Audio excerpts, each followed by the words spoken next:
Hello, everybody. There is an event with the unglamorous name of a coronal mass ejection. During a coronal mass ejection, the sun ejects 1 billion tons of plasma at a speed of 300 miles per second.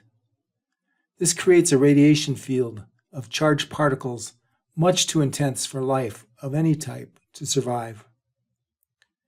At 300 miles per second, the huge plasma mass travels the 93 million miles to Earth in about 3 days. But during the last few seconds of this journey, just before it crashes into the Earth's surface, something remarkable happens. The Earth's magnetic field pushes the charged particles toward the North and South poles, and then the farthest reaches of the Earth's atmosphere absorb the enormous power of the radiation field and dissipate that power in a stunning display of light. It is the aurora borealis, or northern lights, near the North Pole. It is the aurora australis, the southern lights, near the South Pole. Think about it. The Earth shields from harm the life that exists upon it. That is literally a manifestation of maternal love. It is a lioness and her cub. It is a mother bear and her cub. I had spent many years as a nuclear engineer, so I understood the science before I first saw the northern lights. Yet I was completely overwhelmed by the experience. The feeling of an indescribably vast power was palpable. Eerily, this clash between that which would kill us and that which would save us takes place in complete silence. Can you imagine the feeling of awe felt by ancient civilizations? Some Vikings believed that the aurora was the light reflecting off the armor of the Valkyrie as they rode to retrieve the battle dead. Other Vikings believed it was the Bifrost Bridge connecting the realm of humans to that of the gods. The Finns believed it was the sparks from the mythical firefox sprinting across the ice, which rose up and ignited the sky. The Cree Indians believed it was a sign from departed loved ones. The Algonquins believed it was a fire built by the Creator to remind them that He is watching over them. Whose belief is right? At night, with the gigantic waves of light in constant motion overhead, the only correct answer is that it doesn't matter. We should choose to believe that which makes us strongest. For me, at such times, it is easy to feel awe. The difficult skill is to capture it in a photograph. Photographing awe is not about what we see, it is about what we feel about what we see. For the northern lights, it is about the vastness, the stillness, the sense of languid but constant motion, the sense that despite the science, I am witnessing the ride of the Valkyrie, or the fire of God, or our ancestors reminding us that we are not forgotten.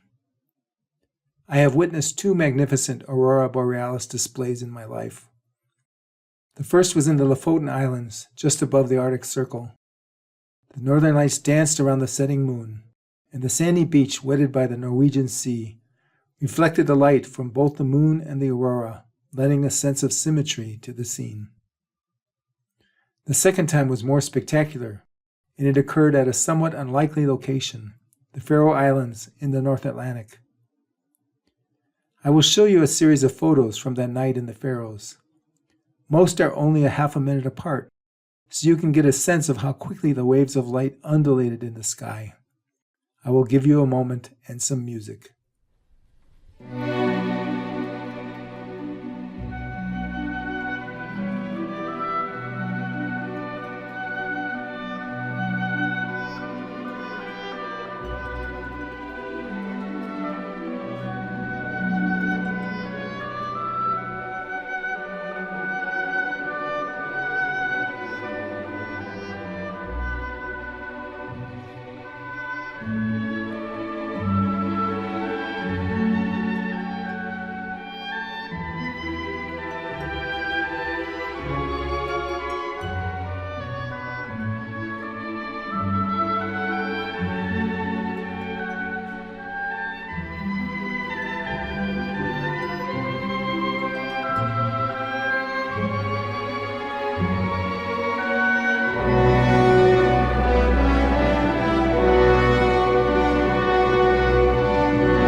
Finally, I'd like you to consider this shot, taken a few inches above a tidal pool near Tanganeset in Senja, Norway. The northern lights were subdued, a single, long, graceful line of pale green. The sense of peace and serenity was overwhelming. The soft movements of the waves felt like the earth's breathing. The land was flowing lines of black rock and white snow-covered mountains. Color in the scene coming from the aurora and the delicately blue sky, both mirrored imperfectly in the tidal pool. Not every photograph has to be dramatic. There is power in stillness and serenity. I deliberately cropped this photo with the horizon below the center line, showing the skies deepening to a dark blue, lightly dusted by stars. That is what was protecting us this night and so many other nights, the sky above us, and it did so quietly and with little fanfare. Thank you for watching my video.